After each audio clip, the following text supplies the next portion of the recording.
जय श्री कृष्णा, राधे राधे। महाभारत कथा का एक अंश मैं बताना चाहता हूँ। एक ही मोहल्ले में दो रिश्तेदार हैं और अतिथि एक है। वो दोनों के यहाँ आए हैं।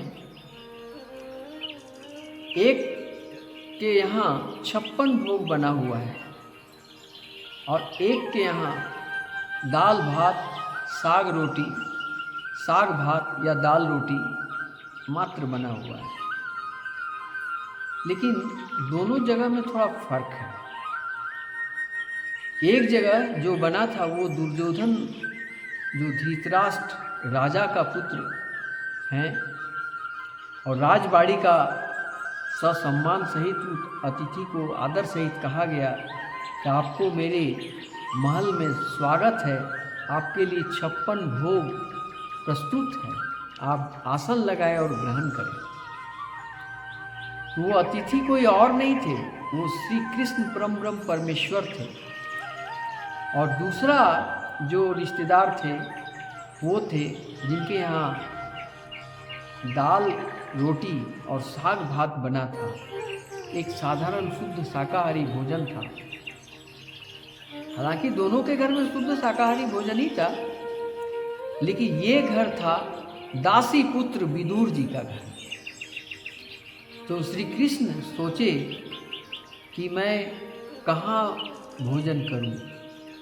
तब उन्होंने देखा कि आध्यात्मिक दृष्टि से और धार्मिक दृष्टि से और सभी दृष्टि से पवित्र भोजन है वो है दासी पुत्र विदुर जी के यहाँ।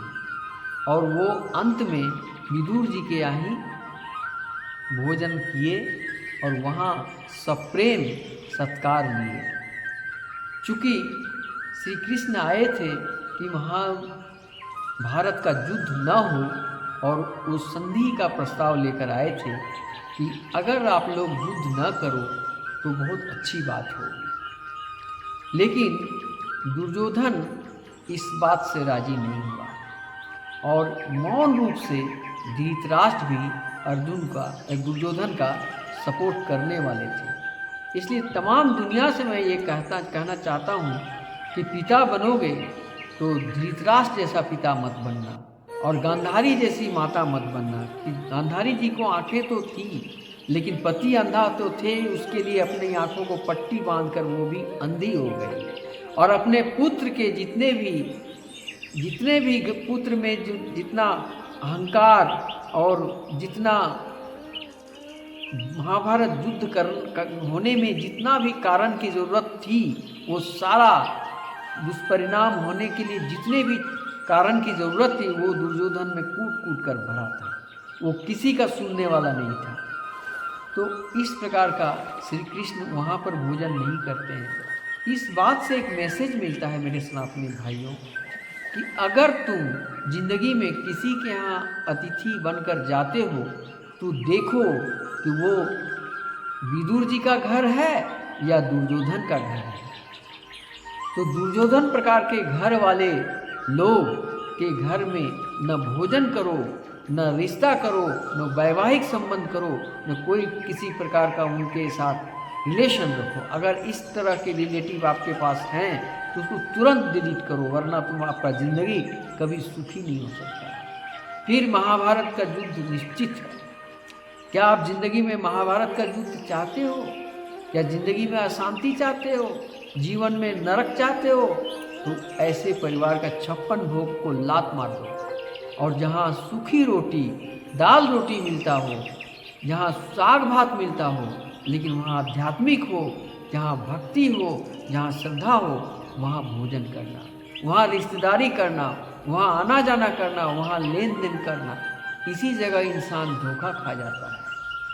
अगर तुम किसी का ऊंचे मकान देखकर 52 भोग का भोजन देखकर मन में लालच करके वहाँ तुम प्रवेश करते हो तो तुम्हारा अपना सब निगेटिविटी बढ़ता जाएगा और पॉजिटिविटी आध्यात्मिकता तुम्हारी नष्ट हो जाएगी और जीवन में तुम कभी सफल नहीं होगे। इसलिए सोच समझकर किसी का आतिथ्य स्वीकार करो या किसी का यहाँ आतिथ्य बनकर जाओ। रिश्तेदारों में अभी शादी का सीजन चल रहा है, आपको रिश्ता बनाना है तो दुर्योधन के घर जैसे लोगों के घर में रिश्ता मत बनाना।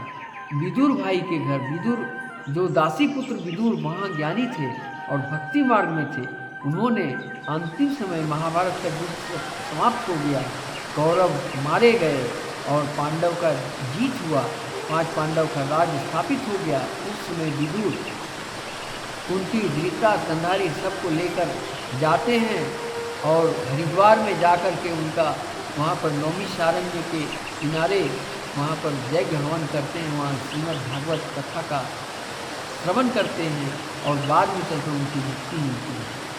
बहुत सारे इतिहास में आप देखे होंगे कि बड़े बड़े लोग पाप करते करते जीवन भर पाप किए, लेकिन अंत में वो श्रीमद् भागवत कथा का श्रवण करके मुक्ति पाए। रामचरितमानस से भक्ति और श्री कृष्णामृत यानी श्रीमद् भागवत गीता से मुक्ति पाया जाता है। तो आज मैं संक्षेप में श्रीमद् भागवत कथा का और ये महाभारत की कथा में सिर्फ रहस्य ही रहस्य। एक बार की बात है, गांधारी ने श्री कृष्ण को श्राप दे दी कि तुम व्याधे की तरह मारे जाओगे, तुम्हारे ही कारण मेरे 100 पुत्र मारे गए, तुम चाहते तुम ये युद्ध को टाल सकते थे और तुमने जानबूझकर पांडव को जिताया। तब श्री कृष्ण बोले कि आपने जो श्राप दिया मैं स्वीकार करता हूँ और मेरी प्रारब्ध यही है, मेरी कहानी का अंत यही है और इसी प्रकार मेरी ज़िंदगी से जाना तय है, लेकिन इसके पहले मैं आपको दिखा रहा हूँ। तब उन्होंने दिव्य दृष्टि देकर के गांधारी को दिखाए हैं कि महाभारत के युद्ध में कोई मरा ही नहीं, जो मरा वो मैं ही मरा और जिसने मारा वो भी मैं ही मारा। इसलिए श्री कृष्ण के ये माया का जाल था और इस युद्ध का मूल उद्देश्य क्या था कि धर्म और अधर्म का लड़ाई था। इसीलिए कहा गया कि यदा यदा ही धर्मस्य ग्लानिर्भवति भारत अभ्युत्थानम अधर्मश्च तदात्मानं सृजाम्यहम् परित्राणाय साधूनां विनाशाय च दुष्कृतां धर्म संस्थापनार्थाय संभवामि युगे। यानी जब जब धर्म की हानि होती है तब तब भगवान श्री विष्णु श्रीहरि नाना प्रकार के रूप लेकर अवतरित होते हैं और उस धर्म की रक्षा करते हैं और अधर्म का नाश करते हैं और पुनः धर्म की स्थापना करते हैं। ये कह करके गांधारी से श्री कृष्ण उनसे विदा लिए। अंत में उनका उसी तरह से दुर्गति, उसी तरह व्याधे के हाथ से मृत्यु हुई और जब मृत्यु हो गई श्री कृष्ण की तो फिर 5 पांडव ने उनका अंतिम संस्कार किया। उस अंतिम संस्कार में सारा बॉडी उनका जलकर राख हो गया, लेकिन दिल उनका, ये जो दिल था वो नहीं जला।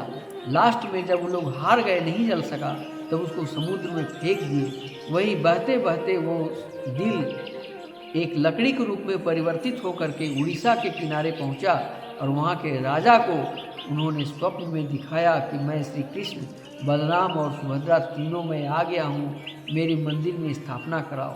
तब इसके बाद में वो स्वप्न में वो दर्शन पाए तीनों का रूप में। उसी रूप को बनवाने के लिए वो सुबह ही सभी राज्य के सभी कारीगरों को, शिल्पकारों को बुलाए, लेकिन कोई नहीं बना पाया, कोई समझ नहीं पाया। उनका जो दर्शन किए थे वो चीज़ कभी नहीं उनको समझ में आया। तब वहाँ श्री विश्वकर्मा भगवान एक कारीगर के रूप में भेष में आते हैं और कहते हैं कि मैं बना सकता हूँ, लेकिन मेरा एक कंडीशन है, एक शर्त है, जिस मंदिर में मैं मूर्ति बनाऊंगा उस मंदिर को बंद करके सील कर दिया जाए और जब तक वो समाप्त नहीं हो जाए कार्य तब तक मंदिर को खोला न जाए। तो राजा बोले कि मैं इस बात को सहमत हूँ। तो मंदिर में ताला बंद कर दिया गया। वो कारीगर अंदर प्रवेश कर गया तो अंदर से आवाज़ सुनाई देता था, ठक ठक, ठीक ठीक, ठुक ठुक, इस तरह का आवाज़ सुनाई देता था। बाद में चलकर आवाज़ का आना बंद हो गया।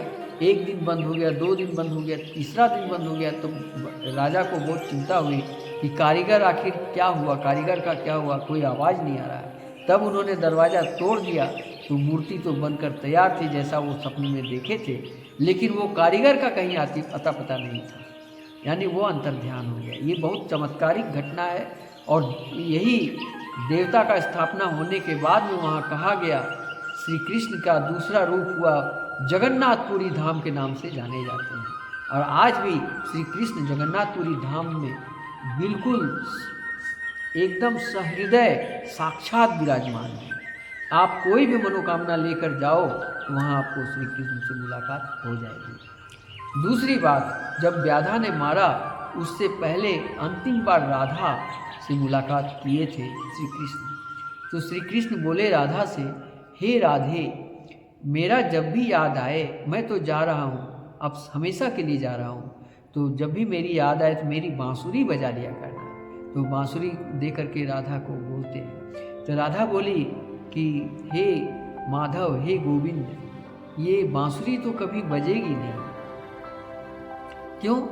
इसलिए कि हम भूलेंगे तब ना याद करेंगे, हम तो जीवन भर याद ही रहे, आपको कभी भूल ही नहीं पाएंगे, तो याद करने के प्रश्न कहाँ से आएंगे, इसलिए ये बांसुरी कभी नहीं बजेगी। तब श्री कृष्ण कहते हैं कि हम तुम्हारे नाम में समाहित होने जा रहे हैं, और राधा नाम में आज भी श्री कृष्ण समाहित हैं। इसलिए प्रेम से बोलो राधा राधा राधा। जो भी राधा नाम बोलते हैं वो श्री कृष्ण को पाते हैं, क्योंकि राधा नाम में श्री कृष्ण उसी दिन से समाहित हैं। ये ज्ञान, ये बातें मुझे कौन बताया? प्रेमानंद बाबा ने बताया मथुरा वृंदावन में। आपको भी वो ज्ञान प्राप्त हो सकता है। ये दूसरी जगह है, और उसी व्याधा से मृत्यु से पहले अंतिम मुलाकात श्री कृष्णा का उद्धव जी से भी हुआ था। उद्धव जी बोले कि द्वापर युग में तुम्हारा मृत्यु हो जाएगा, तो कलियुग के लिए कुछ तो कर दो। कलियुग में लोग कैसे पापों से मुक्ति होंगे? कलियुग जब आएगा तो उस समय माता पिता का अपमान, गुरु का अपमान, और स्त्रियां नंग धड़ंग चलेगी, पाप आचरण, पाप बढ़ जाएगा। उससे मुक्ति पाने के लिए संसार में कुछ तो दे के जाओ।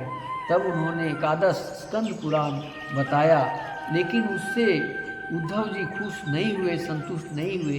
तब उन्होंने बताए कि मैं तुम्हारा श्रीमद् भागवत गीता में समाहित होने जा रहा हूँ, और जो कलयुग में श्रीमद् भागवत गीता का अध्ययन करेगा, कथा सुनेगा या सुनाएगा, उसको इस भव सागर से मुक्ति पाएगा, वो श्री कृष्ण को पाएगा। मैं श्रीमद् भागवत गीता में समाहित होने जा रहा हूँ। ये दो जगह समाहित हो गए, एक तो जगन्नाथपुरी धाम में, और दूसरा राधा नाम में, और तीसरा वो कहाँ? श्रीमद् भागवत गीता में। तीन जगह समाहित हो गए। एक जगह और है, फिर जब वो व्याधा से मृत्यु होने से पहले अंतिम बार मुलाकात होता है बर्बरी से।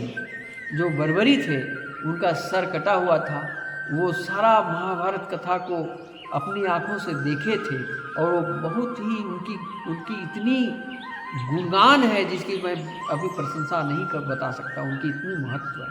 उनसे जब श्री कृष्ण मिले तो उनको ये वरदान दिए कि हे बर्बरी, मैं तो दुनिया से जा रहा हूँ, लेकिन मैं तुम्हारे सर पर श्याम के नाम से प्रतिष्ठित हो जाऊंगा, और श्याम के नाम से तुम प्रतिष्ठित हो जाओगे। कलयुग में जो श्याम, खाटू वाले श्याम के रूप में जो तुम्हें पूजन करेगा, वो श्री कृष्ण को पाएगा। और मैं आज से श्री कृष्ण परम परमेश्वर तुम्हारे ऊपर, तुम्हारे मस्तिष्क पर प्रभाव समाहित होने जा रहा हूँ। तो आज भी खाटू वाले श्याम बाबा में श्री कृष्ण रूपी दर्शन होते हैं, और पवित्रता मानी जाती है, इसमें कोई संशय नहीं है। यानी श्री कृष्ण का 4 स्थान आज भी है, और वो अमर है। लेकिन उनका जो पार्थिव शरीर था वो नष्ट हो चुका है, वो अंतिम संस्कार भी हो चुका है, लेकिन उनका आध्यात्मिक आत्मा 4 जगह आज भी है। श्रीमद् भागवत गीता नंबर 1, नंबर 2 राधा नाम, तीसरा हो गया बर्बरी यानी श्याम बाबा, खाटू वाले श्याम, और चौथा हो गया जगन्नाथपुरी धाम, यहाँ पर है। ऐसे तो ब्रह्मांड में सर्वत्र कृष्णमय है, और ब्रह्मा विष्णु महेश सबने राधा नाम का जाप करते हैं। इसका जीता जागता प्रमाण दुनिया में, विश्व में सबसे बीमार व्यक्ति अगर कोई है तो प्रेमानंद बाबा, जो कई वर्षों से, 20 वर्षों से उनका किडनी फेल है, लेकिन राधा नाम की महिमा के कारण आज भी जीवित हैं। इसका प्रमाण बताने की आवश्यकता नहीं है। मैं जो भक्ति मार्ग में आया हूँ वो सिर्फ प्रेमानंद बाबा को देखकर मेरी आंखें खुल गई और मैं भक्ति मार्ग में आया। इस प्रकार मेरे सनातनी भाइयों सभी से आग्रह है कि राधा नाम जपा करो, सारे विघ्न बाधा हर नष्ट हो जाएंगे, आपकी हर मनोकामना पूर्ण हो जाएंगे। इतना ही कहकर आज की कथा मैं यही समाप्त करता हूँ। हरे कृष्णा कृष्णा कृष्णा हरे हरे, हरे रामा रामा रामा हरे हरे।